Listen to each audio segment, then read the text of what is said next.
किसी गांव में एक मनुष्य रहता था। उसकी पत्नी मर गई थी। उसी गांव में एक नारी रहती थी जिसका पति मर चुका था। उन दोनों के एक एक बालिका थी। वह मित्रता से रहती थी।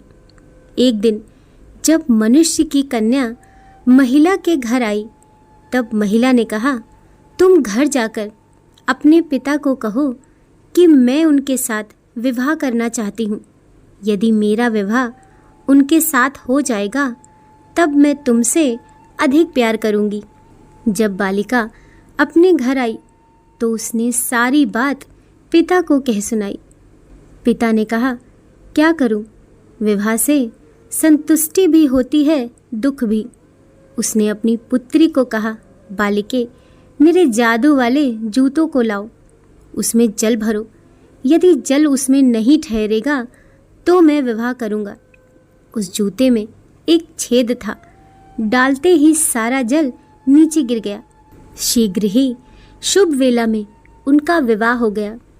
पहले तो नारी ने उस बालिका का आदर किया, किंतु बाद में उसे दुख देने लगी तथा अपनी पुत्री का पोषण अच्छी तरह करती थी। फिर भी दिनों दिन उसकी कन्या कुरूप एवं कमज़ोर होती जाती थी।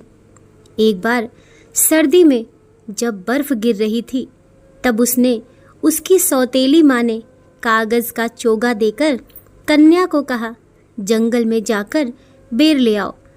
कन्या ने कहा, इस भयंकर सर्दी में बेर कहाँ मिलेंगे?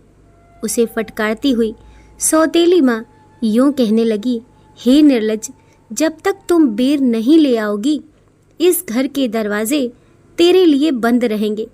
रोती हुई बालिका वन की ओर चल पड़ी। वन में घूमते हुए उसने एक झोपड़ी देखी। वहाँ 3 बौने सिगड़ी ताप रहे थे। जब वहाँ बैठकर वह कन्या भोजन करने लगी थी, तब सफ़ेद मूँछों वाले बौने ने कहा, हमारे लिए भी कुछ भोजन दो। उन चारों ने अच्छी प्रकार बैठकर भोजन किया।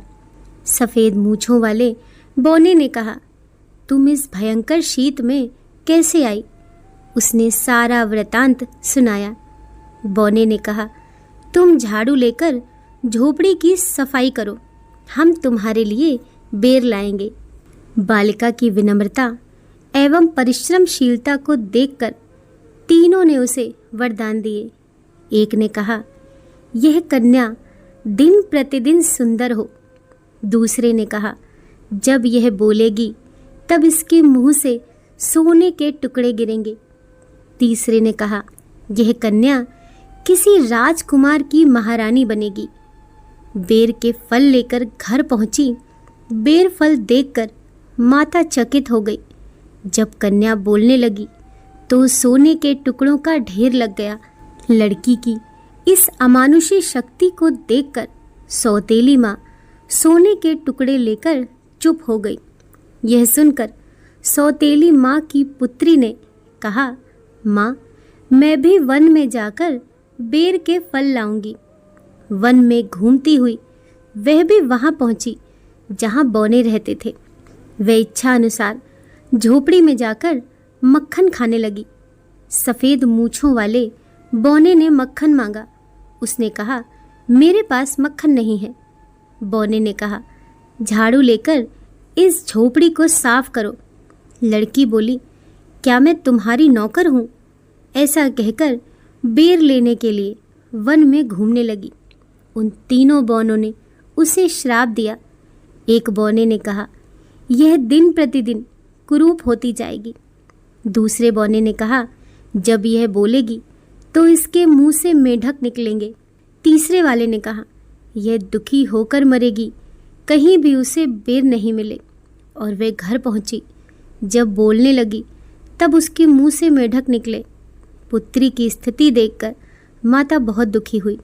एक दिन सौतेली माँ ने पुत्री को कहा, इस जाल को लेकर बर्फ में गाड़ दो। वह वैसा ही करने लगी। उसी मार्ग से एक राजा जा रहा था। सुंदर बालिका को देखकर उसने कहा, सुंदरी बालिके, क्या तू मेरे साथ विवाह करेगी? बालिका ने कहा, यह मेरा महान सौभाग्य होगा। राजा बालिका को राजमहल में ले आया और उन दोनों का विवाह हो गया। 1 वर्ष बाद उसने एक पुत्री को जन्म दिया। जब सौतेली माँ ने सुना कि वह कन्या महारानी बन चुकी है, तब ईर्ष्या से अपनी लड़की के साथ राजभवन गई तथा कहने लगी, हे पुत्री, तुम मुझसे सलाह लिए बिना ही यहाँ आ गई। बालिका ने सौतेली माता का सत्कार किया, परंतु दूसरे दिन जब राजा नगर के बाहर गया हुआ था, तब उन दोनों ने उस लड़की को पकड़ा और राजमहल के समीप ही नदी में डाल दिया तथा अपनी लड़की को उसके स्थान पर सुला दिया। राजा अपने महल में लौटा। तब सौतेली माँ ने कहा, मेरी महारानी बेटी सोई हुई है, आप विश्राम कीजिए। राजा लेट गया। इधर महारानी नदी को पार कर निकल आई। उसने सारी कहानी राजा को सुनाई। क्रुद्ध होकर राजा ने सौतेली माँ को तथा कुरूप बालिका को पेटी में बंद करके पहाड़ की चोटी से उन्हें गिराने का आदेश दिया। इसीलिए किसी ने कहा है, मनुष्य जैसा कर्म करता है वैसा ही फल पाता है। दोस्तों, कहानी पसंद आई हो तो वीडियो को लाइक कीजिए, चैनल को सब्सक्राइब कीजिए। मिलते हैं अगली कहानी के साथ।